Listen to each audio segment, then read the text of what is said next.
Assalamualaikum warahmatullahi wabarakatuh. Saya Nurul Wulandari. Di sini saya dan teman-teman kelompok saya akan mempresentasikan sebuah makalah yang berjudul Potret Sistem Pendidikan di Inggris dari mata kuliah Perbandingan Pendidikan, di mana mata kuliah ini diampu oleh dosen Fikri Farihin MPDI. Baik, pada latar belakangnya, munculnya berbagai inovasi-inovasi teknologi dalam berbagai bidang di berbagai negara merupakan indikator dari adanya kemajuan tersebut. Indikator kemajuan tersebut tidak bisa dilepaskan dari sumber daya manusia yang unggul dan sistem pendidikan yang berkembang di negara itu sendiri. Manusia yang unggul akan melahirkan karya-karya yang inovatif, sedangkan sistem pendidikan dikembangkan untuk membentuk input manusia biasa menjadi output manusia yang unggul, baik dalam hal intelektual maupun emosional.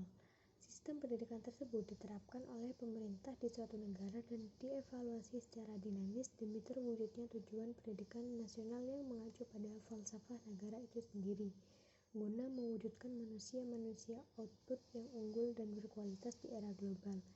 Di antara negara yang dianggap berhasil mencetak output yang unggul ini adalah negara Inggris.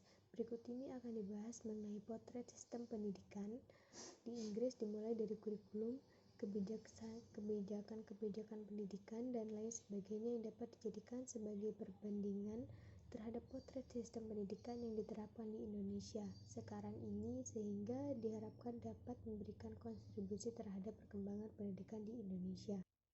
Masuk kepada sesi pembahasan yang pertama, yaitu tentang potret sistem pemerintahan di Inggris. Sebagai bagian dari Britania Raya, sistem politik dasar bagi Inggris adalah monarki konstitusional dan sistem parlementer. Inggris tidak memiliki pemerintahan sendiri sejak tahun 1707. Berdasarkan Undang-Undang Kesatuan 1707, Inggris dan Skotlandia bersatu menjadi Kerajaan Britania Raya. Sebelum penyatuan tersebut, Inggris diperintah oleh monarki dan parlemen Inggris. Saat ini, Inggris diatur langsung oleh parlemen Britania Raya. Sebagai konsekuensi atas keanggotaan Britania Raya di Uni Eropa, pemilu untuk menentukan siapa wakil Britania yang akan dikirim sebagai anggota Parlemen Eropa juga diselenggarakan secara regional di Inggris.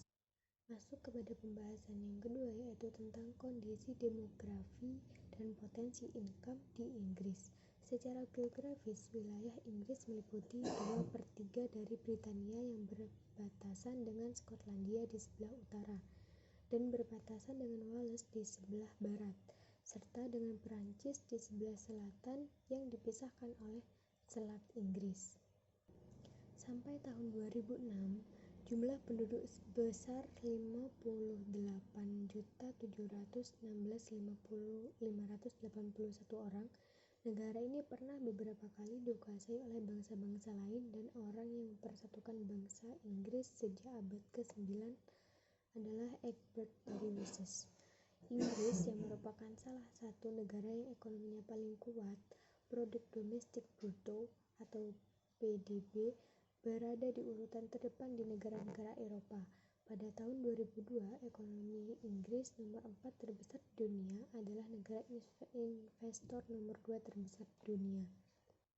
Sumber daya Inggris cukup kaya di negara-negara Uni Eropa. Inggris adalah negara produk minyak bumi dan gas alam yang utama di dunia.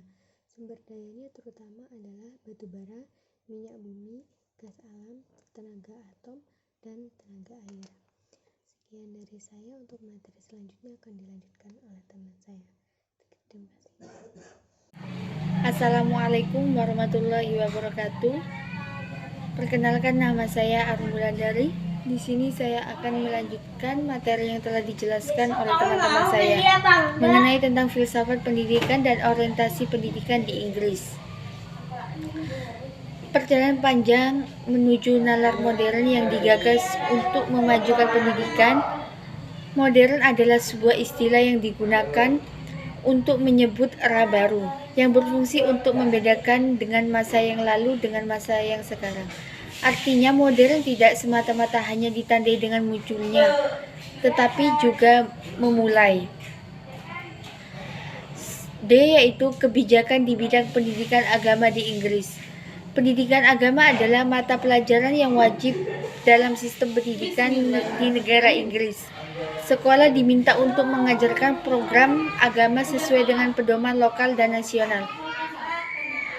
Pendidikan agama di Inggris diamatkan oleh Undang-Undang Pendidikan 1944 sebagaimana telah diubah dengan Undang-Undang 1988 dan struktur sekolah dan kerangka Undang-Undang 1998. Yang pendidikan agama adalah di semua sekolah yang didanai negara, akan tetapi tidak wajib bagi setiap anak-anak untuk mengambil subjek atau mata pelajaran. Subjek terdiri dari agama-agama, pemimpin-pemimpin, dan tema agama dan moral yang berbeda.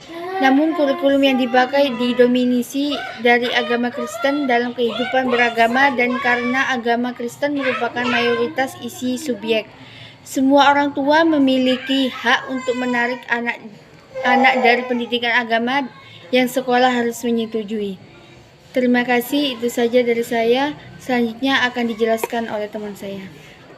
Assalamualaikum warahmatullahi wabarakatuh. Saya akan melanjutkan presentasi dari teman saya, yaitu kebijakan di bidang manajemen pendidikan formal di Inggris. Bagi anak-anak yang berusia antara 5 dan 16 tahun, pendidikan adalah wajib. Pendidikan yang dibiayai pemerintah bagi anak-anak pada usia ini terstruktur dalam 2 atau 3 jalur. Yang pertama, sistem 2 jalur atau two-tier system. Sistem 2 jalur ini terdiri dari yang pertama sekolah dasar atau primary school. Sekolah dasar ini untuk anak-anak yang berusia 5-11 tahun. Kecuali di Scotland, di mana transfer dilakukan pada usia 12, bukan 11 tahun.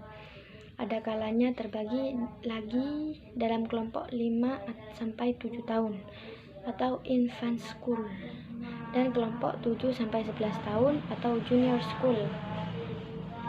Yang kedua yaitu sekolah menengah atau tanpa pilihan atau selective atau non-selective school, adalah untuk anak-anak yang berusia antara 11 dan 16 tahun ataupun 18 tahun.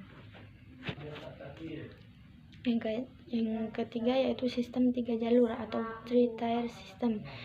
3 jalur ini terdiri dari yang pertama sekolah pertama atau first school, ialah bagi anak-anak yang berusia 5-8 tahun ataupun 9 tahun. Yang kedua sekolah menengah atau middle school, ialah bagi anak-anak berusia antara 8-12 tahun.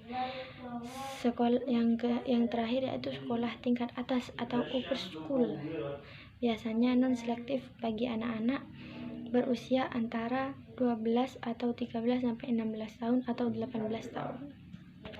Selanjutnya yaitu dinamika dalam perkembangan kurikulum di Inggris.